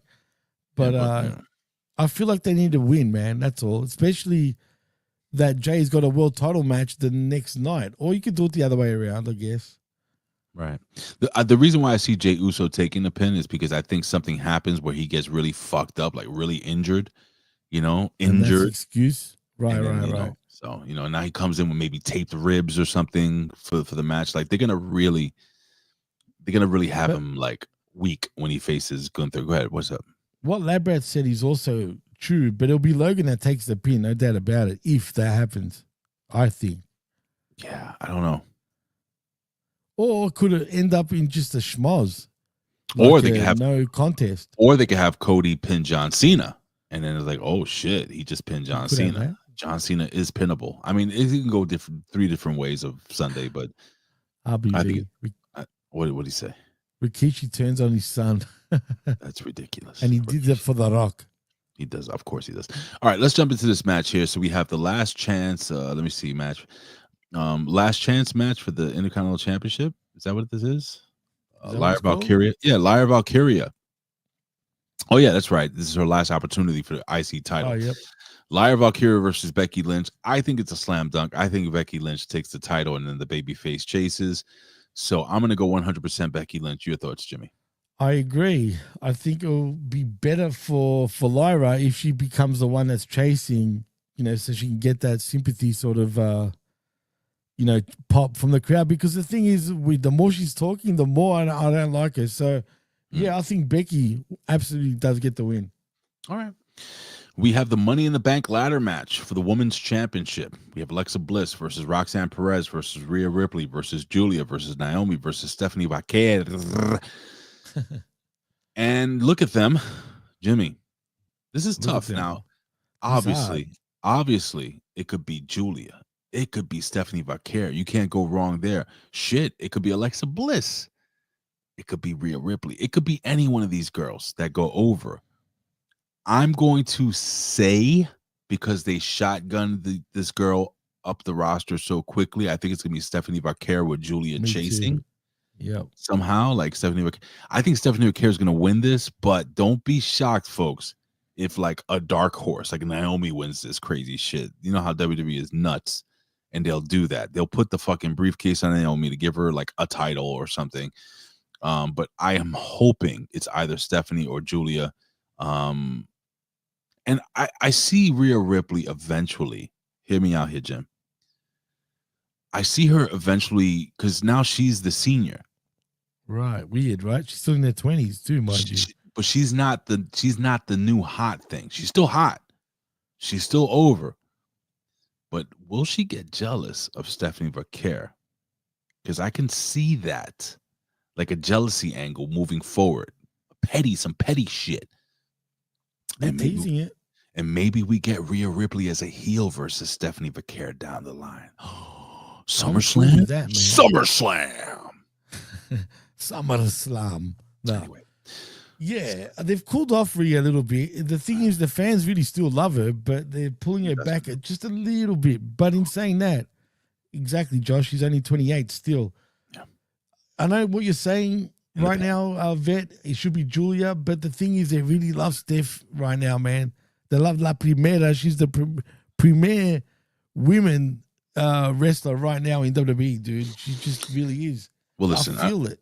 Do you know what I mean? I feel it as well, but you know, the vet's not wrong. It could be Julia too, because Julia is just as great as she is. I mean, absolutely, 100%. So, but we're you gonna just see. feel the momentum is totally the machine is totally behind Vaquer right now. And that's why I'm kind of like, I'm not sure about whether she's gonna win or not, you know, because of course they always push, and all of a sudden fucking Naomi wins. So we'll see. I would hate that. But so me and Jimmy both have Stephanie Vaquer winning this one. In the main event of the evening, you have Solo Sikoa, LA Knight, Penta, Seth Rollins, Andrade, and El Grande Americano for the Money in the Bank.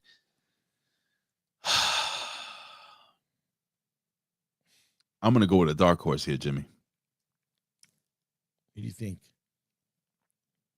You're going to say El Grande? I don't think El Grande Americano is going to win. Man, I think Gunther wins the title. Right. And we have cash in. L.A. Knight. Yeah! I think L.A. Knight wins this. I don't know why. Don't fucking ask me why. This is what I feel. I feel L.A. Knight's going to win this one. Jimmy, I know you're a big Grande Americano fan. Do you think they have the balls to give this dude the Money in the Bank briefcase? Oh man, if they did, it would be great. But R-Truth runs in, or R-Truth run in possibly. Yes, I'm sorry. Oh, that'd be funny because you could go elsewhere calling him something else like Ron Cena, but El Grande is something else. Sure, put him under a hood. But go ahead, man. All right, so I'm saying I think it's I don't know why. I think it's gonna be LA Knight, dude. I think this is gonna be his push, his shot at the title. I think this is it. Well, all right, so your thoughts. Who do you think is going to win? I'm going LA Knight. Who do you think is going to win? Oh, man, this is tough, dude. Who's in the match again? What I know Solo Solo? Sikoa, LA Knight, Penta, Seth Rollins. Okay, there you go. Andrade and El Grande Americano. For some reason, when you highlight a Grande Americano, Chad Gable's picture comes up here. It's weird. You have to. That's weird. Who's that? It's so weird. Like, I don't. Why are they doing this? Look, if you, I don't know. That's weird. Because I went to the Wikipedia. Rollins. No, look. Watch. You see Solo Sikoa, his picture comes up, right? LA Knight, his picture comes up. You go to Grande Americano, and he fucking got Chad Gable here. Who does this shit? Charles Edward Betts. I don't know what that is. But anyway, so you think it's gonna be Seth Rollins slam dunk? Yeah, because it makes sense for his character right now, right? Does it? Yeah, I know you could say it's a little obvious, but yeah, I'm gonna go with Seth, man. All right. Well, I guess we're gonna find out, Jimmy. So, are you guys doing a review of the pay-per-view afterwards? Because I know you guys usually jump on. I said I was gonna do it 100%. Yeah. What time do you guys joining me? I'm not sure yet. What time do you guys go live? Well, generally for the pay-per-view, it's right after the pay-per-view. Oh, okay. Right, and it is on earlier. It's not as late. Come join us, Ray. Unless you want to stay before I like a Raw, I could do that too. I'm at work. Oh, on the weekends? Yeah, I work every weekend, Jimmy. You know this. Fuck. I'm off Wednesday and Thursday. Today's my Friday. That's well, not suck. At least you're making money, bro. That's what that Well, matters. guess what? In September, I'm going on vacation. My wife, we're going away for a week, and then I'm going to take another week off. So during that month in September, that week in September, I'm going to do as many shows as possible, reviews, everything. You're I'm gonna gonna run be the you're gonna gauntlet. you get fucking sick of me. I'm gonna watch Nah, man, I TNA. guess you could be I'm gonna done. listen. I'm gonna watch TNA. I'm gonna jump in with the vet and fucking Brandon. I'm gonna watch. I'm gonna do Sunday Segway with remember the Sunday Segway? Yeah. What's his kid's name? What's oh my god, this the English kid, the black kid that used to work with us. Kenny Fuck. Killer. Remember Kenny? Didn't he say the thing about Bin Hamin too? No, do you remember Kenny? Kenny. Oh my god. Y'all don't Isn't that the guy that was saying something about Bin in a fucking No. he's British, bro. Black kid. I don't know. But anyway, I'm pretty sure it's the same thing. Beautiful family. Anyway, I miss that guy. Beautiful. Anyway. Whatever happened to him anyway? Wasn't he fat? No, he's not fat, bro. You're thinking about the wrong guy. You're thinking about the fat guy there that's was another sang guy, Triple bro. H's There was song. another guy. Time to play the game. Is that the guy you talking Oh, about? that guy. No, not him. It's not him. No, That's no. who you're thinking about. Anyway, No. I wasn't thinking about him. There's another dude. I'll bring it. I'll tell you off the air anyway. it's fine. Jimmy, so what do we got going on here? Why don't you put over some of your shit? Well, of course, we just did the directage with myself and the vet, which was a great show. Vet was on fire once again. He's been killing it, dude. Always Just quietly. That's why he's the best in the world. Word up, So son. go check that out. It is on channelattitude.com. $5 is all you need. Of course, the Smack Attack with myself and RBV, which is also at channelattitude.com. And this very show. Every Tuesday mornings, 10 a.m. Eastern. Hold on. What? Jimmy!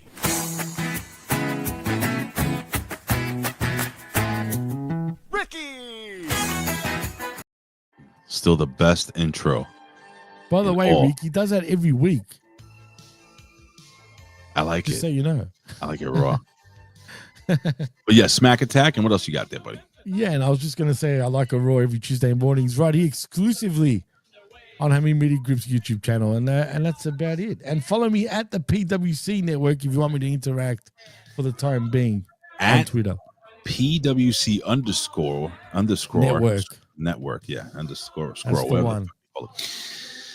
We got the Monday Locker Room, folks. Don't forget, of course, we have our affiliate shows. We have Wrestling with Rip Rogers. He jumps on whenever the fuck he can. So just subscribe and hit the notification button. You'll know. We have Limpin' Ain't Easy with our boy Timmy Baltimore, who's doing some awesome shit. And, of course, Stevie Richards and Stevie Richards Fitness and Stevie Richards Technology and Stevie Richards. And did I mention Stevie Richards, folks? He is the man, the myth, the legend. We love Stevie Richards. Stevie Richards? Did I mention Stevie Richards? Okay. Don't forget, tomorrow morning we have the NXT review show. It's the Next Level Wrestling review with me and the vet, or the vet and I, at 11 a.m. Eastern Standard Time, right here where you're watching on YouTube, or you can go to Twitch, or you can go to my Twitter channel, my Twitter page at Big Ray Hernandez. If you want to watch on Twitter, interact with us there. And the Pro Wrestling Reflection with the Professor, Tommy Wondered. I think JB is going to be on this show. They are going to be breaking down as they get closer to the elusive episode 200 episodes. Now, they've done thousands of episodes, but the old school original OG episodic, they're getting close. They're like episode 194. So close, Donnie Day One. Ladies and gentlemen, they're going to be reviewing King of the Ring. Oh, man. Yes, this is the King of the Ring. This is the one. Oh, we got Bret Hart, Razor Ramon, Kurt Hennig, Mr. Hughes, Hacksaw Jim Duggan, Bam Bam Bigelow, Tatanka, Lex Luger, all vying for the King of the Ring. I forgot what year it was. What year is this? 93, It's wasn't 93, it? yeah, 1994. 1993, King of the Ring, ladies and gentlemen. So they'll be reviewing that, and you can take a look at that. I'm going to have that up on my X account at Big Ray Hernandez in video form probably Wednesday evening, and then you can find the podcast every Saturday here on Hamin Media Group on all of your cast gimmicks that you listen to it. Guys, I love you all. Jimmy kind of likes you. Yes, 93. I love y'all. 93 was a good one. Mr. Hughes should have won, I agree. And damn racist booking. And I think that is it. Jimmy, we have, you know who I miss? Hey, there he goes. That was cold-blooded. Yeah, I didn't see you all day, brother. All right, Yeah, very cool. man. I'm feeling better about myself. And just quietly, I just want to say thanks, Josh, for putting over my music too, bro. I appreciate that. Yeah.